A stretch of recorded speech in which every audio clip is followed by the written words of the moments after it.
இந்த இன்லாஸால வர்ற பிரச்சனைக்கு அளவே இல்ல. எனக்கு கல்யாணம் ஆகிடுச்சு, யுஎஸ்ல இருக்கேன். என் கணவரும் நானும் வீட்டு வேலைகளை எப்பவும் சரிசமமா பிரிச்சு பண்ணுவோம். பிரெக்னன்சி ரொம்ப காம்ப்ளிகேட்டடா இருந்தப்போ நாங்க ரொம்ப ஸ்ட்ரெஸ்ஸா இருந்தோம்.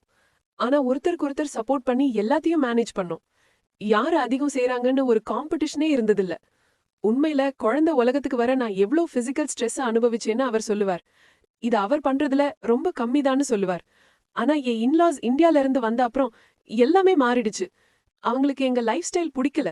என் கணவர் ஆபீஸ், வீட்டு வேலைகள், குழந்தைன்னு எல்லாத்தையும் மேனேஜ் பண்றார். நான் மட்டும் எனர்ஜி இல்லைன்னு கம்ப்ளைண்ட் பண்றேன்னு என்ன குறை சொல்லிட்டே இருக்காங்க. என்னோட சிஸ்டர் இன்லாவோடையும் மத்த வீட்டு பொண்ணுங்களோடையும் கம்பேர் பண்ணி அவங்க எல்லாம் எல்லாத்தையும் மேனேஜ் பண்ணாங்கன்னு சொல்றாங்க. எனக்கு இது ரொம்ப கஷ்டமா இருக்கு. குழந்தை நைட்ல அடிக்கடி எழுந்துக்கிறதால எனக்கு தூக்கமே இல்ல. நான் மில்க் பம்ப் பண்றேன்னு நான் எக்ஸ்பிளைன் பண்ண ட்ரை பண்றேன். நான் பிரெக்னன்சிக்கு முன்னாடி பண்ண அளவுக்கு இப்ப கான்ட்ரிபியூட் பண்ணலனாலும் என்னோட பங்கு நான் இன்னும் பண்றேன். மெதுவா இன்னும் அதிகமா பண்ண ட்ரை பண்றேன்.